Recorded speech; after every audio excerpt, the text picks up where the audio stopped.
There is a weight some people carry for years and call it holy. An illness that never lifted. A marriage gone cold. A grief that never fully closed. And somewhere along the way, someone handed you a verse to explain it. Take up your cross.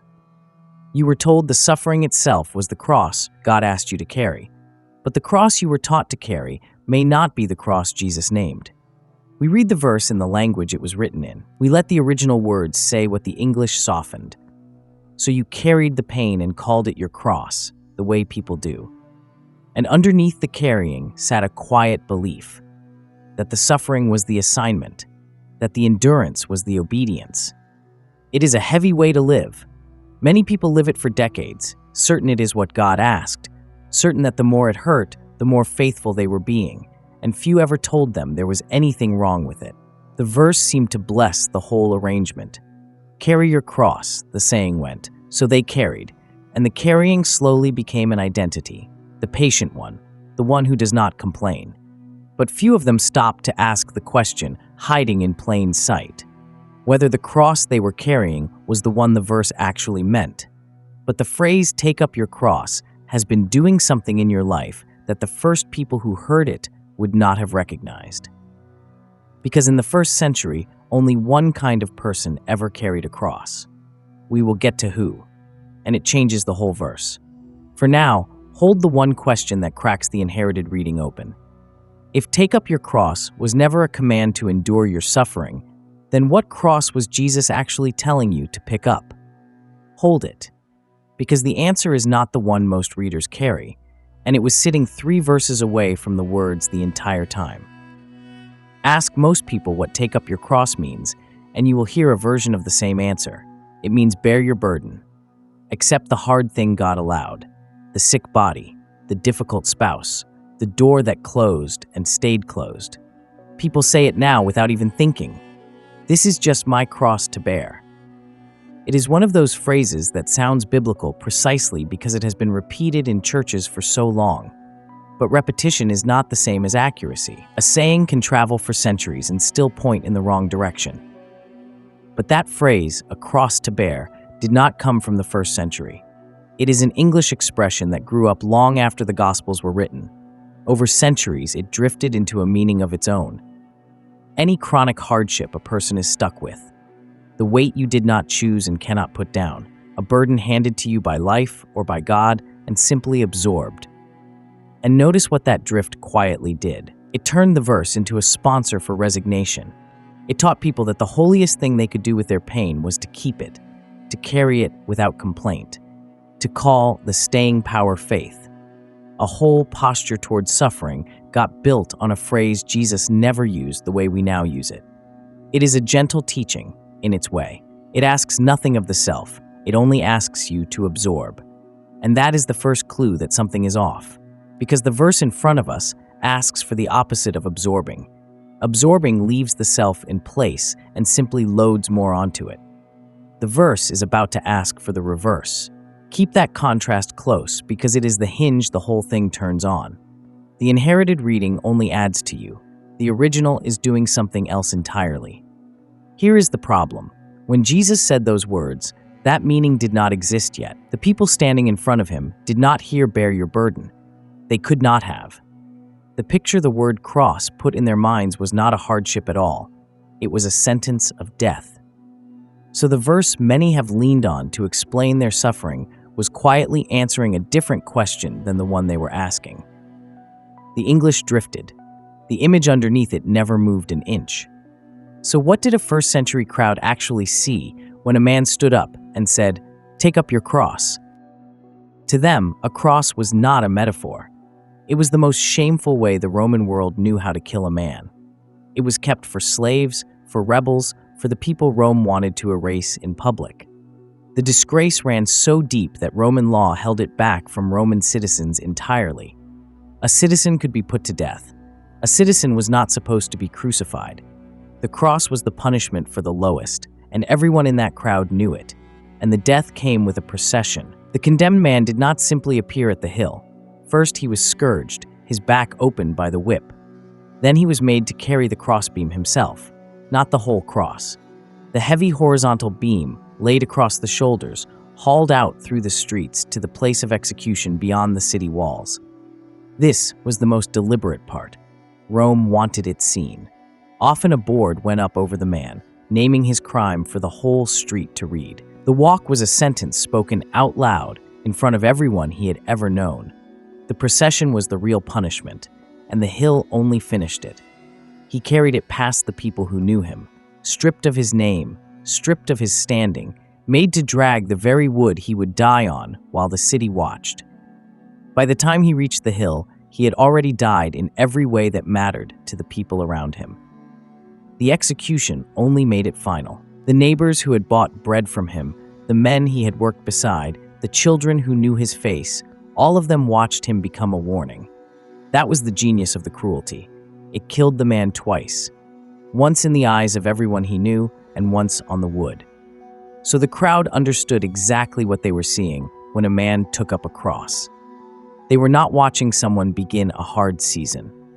They were watching someone end. There is a phrase that still survives for it, and it fits the scene perfectly. A dead man walking. That was the whole meaning of the picture.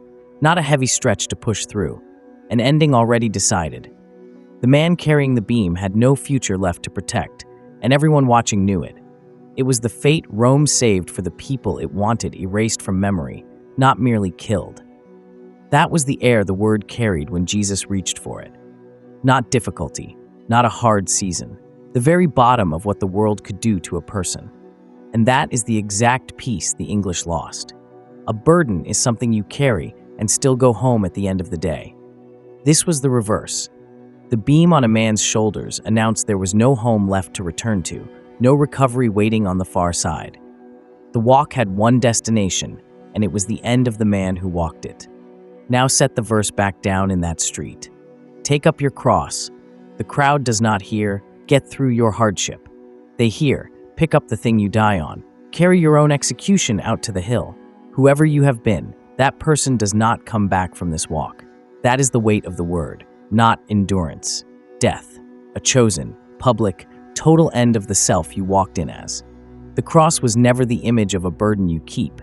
It was the image of a life you lay down, which forces the question the English never let you ask. If the cross means the death of a self, then exactly which self is supposed to die? Before the cross in the verse, Jesus says something the English make sound almost mild. Let him deny himself. In most Bibles, that lands like self-discipline. Skip a meal, give something up for a season, hold back a little on yourself. A small, manageable restraint. The Greek will not let it stay that small. The word is aparnomai. Its plain range is not restraint at all. It means to disown, to deny utterly, to say of someone, I have no connection to this person. I do not know them. And the lexicons carry a second shade of it that lands even closer to the bone. To lose sight of yourself, to stop treating your own interests as the center of everything. And here's the detail that should stop you cold. It is the same word, the exact same verb Jesus uses a few chapters later about Peter. Before the rooster crows, you will deny me 3 times. That denial, that frightened, total cutting of every tie. I do not know the man. Aparneomai, the same word, turned on a person. So when the verse says deny yourself, it is not asking for a smaller plate. It is asking you to do to your own self what Peter did to Jesus in that courtyard. To disown it, to stand in front of it and refuse it the way Peter refused a name he was afraid to be caught holding. Think about what disowning actually is. You sever the claim the thing has on you. You stop answering when it calls. Jesus is telling you to look at a certain self and say exactly that. Your demands are not mine to obey. I owe you nothing. I will not go down protecting you. That is a violent thing to say to yourself, and Jesus means it to be. He is not after a tidier version of the same self. He is after a clean break with it. And notice what he does not say. He does not say deny your body, or deny the world, or deny the people who wrong you. He says deny yourself. The thing to be disowned is the one doing the clinging. The very part now hearing these words and already working out how little it can afford to give up, and the grammar sharpens it once more. In the Greek, deny and take up are not slow habits you grow into over a lifetime. They sit in a form that means a single decisive act. One motion. Cut the tie once. Only the third command, follow, is built to keep running after it, and we will come back to why that one is different. For now, sit with the shape of it. Two commands that happen once and one that never stops. The denial is a door you walk through a single time. What waits on the other side of it is a road, and the road is the rest of your life. But that only deepens the mystery instead of solving it. You can disown a person standing in front of you. How do you disown your own self? And which self is Jesus even pointing at? You would think a command this severe would name its target. It does. The answer was sitting 3 verses earlier, where Jesus first says he must die, in a moment most readers walk straight past.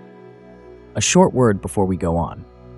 If this is how you want to read Scripture, with the verse opened in the language it was written in, there is a watchman tier under this video. It is for the ones who would rather keep watch over the text themselves than inherit someone else's reading of it. The join button sits right beneath the video. Now, back to it. Just before this verse, Jesus tells the disciples something they cannot accept. He is going to suffer and be rejected and be killed. Peter cannot bear it. He takes Jesus aside and rebukes him. Never, Lord. This will never happen to you. It sounds like loyalty. It sounds like love for a friend. Jesus answers with the hardest words he ever spoke to a disciple. Get behind me, Satan. You are not setting your mind on the things of God, but on the things of man. Sit with what just happened there. Peter's instinct was to protect, to preserve, to keep Jesus and himself away from the cross, to save the life they already had together. And Jesus names that instinct the things of man. Then, in the very next breath, he turns to all of them and says, if anyone would come after me, let him deny himself and take up his cross. The order is not an accident. Peter has just shown you, out loud, the self that has to die. It is the self that must stay safe. The self that guards its own life at any cost. The self that says, not the cross, anything but the cross. That is the self Jesus tells you to disown. Not your body, not your pain. The part of you that will do anything to avoid the loss. You know this self better than you would like to. It is the one that rehearses the argument at midnight so it can win. The one that needs the apology, needs the credit, needs to be right. The one that tightens the moment control slips. Peter was not a villain in that scene. He was simply that self, speaking out loud. And most of us are that self most of the time, quietly arranging our lives so the cross never comes near. The cross word itself leans the same direction. Staros is the upright stake, the execution post, first and plainly. But folded into its range, the lexicons note a second sense. Exposure to death, self-denial. The word for the killing post already carries the death of the self inside it. No single word is doing all of this on its own. Watch them converge instead. The death march image in the street, aparneomai, to disown. Peter's self-preservation, named by Jesus as the things of man. And then 1 verse later, Jesus says it almost plainly, whoever would save his life will lose it. The Greek word there is psyche, the self, the very life you keep trying to rescue. Lose it, he says, and you find it. Clutch it, and it runs through your fingers. This is the math the whole passage has been building toward. The self that fights hardest to keep its life is the one certain to lose it, because it pours everything into a grip that was never going to hold. The self that lets go loses nothing that was ever real and gains the one thing it could never force into being, a life no longer braced against loss. That is the trade the cross was always describing, not pain for reward, a grip traded for freedom. Here is the line to carry out of this video. The cross was never your suffering. It was the self that would not stop trying to save itself. So the burden you were told to endure was never the assignment Jesus gave. But if the self that dies is the self that clings to its own survival, then what are you actually walking toward once that self is laid down? Notice the order one final time. Deny yourself. Take up your cross. Follow me. The first two are that single decisive act we already saw. Disown the self. Pick up the death. But the third verb changes shape entirely. Follow is not a one-time decision. In the Greek, it is continuous. Keep following. Keep walking the same road day after day. So this was never a single act of heroics. It is a death you choose once, and then a life you keep walking, free at last, because the self that had to be defended is no longer steering. Paul says the very same thing, and he says it without a single layer of mystery on it. I have been crucified with Christ, he writes, and it is no longer I who live, but Christ who lives in me. Read it slowly, because it is easy to rush past.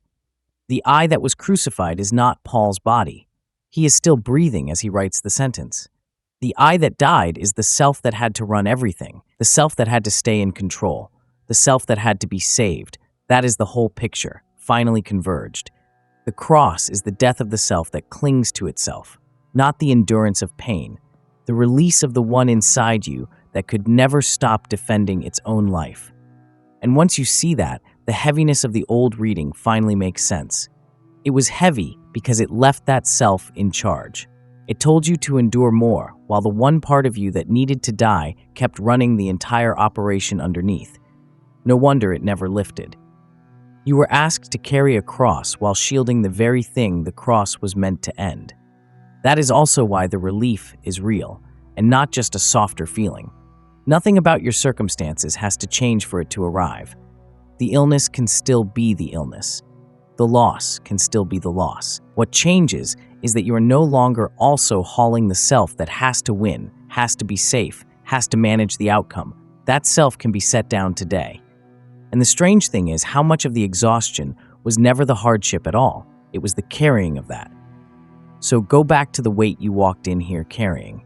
The thing you were told was your cross, the illness, the loss, the years that did not go the way you prayed they would. Hear this part carefully. That suffering was real. None of this makes it smaller, but it was never the cross you were commanded to carry. You were handed someone else's reading and told the pain itself was holy. And so you did the most exhausting thing a person can do. You kept the suffering, and you kept the self too. You bore the hardship on the outside, while the part of you that has to stay in control, that has to be approved, that has to be safe, kept running underneath it, completely untouched. You were carrying two crosses the whole time, and the one you were never asked to carry is the one that broke your back.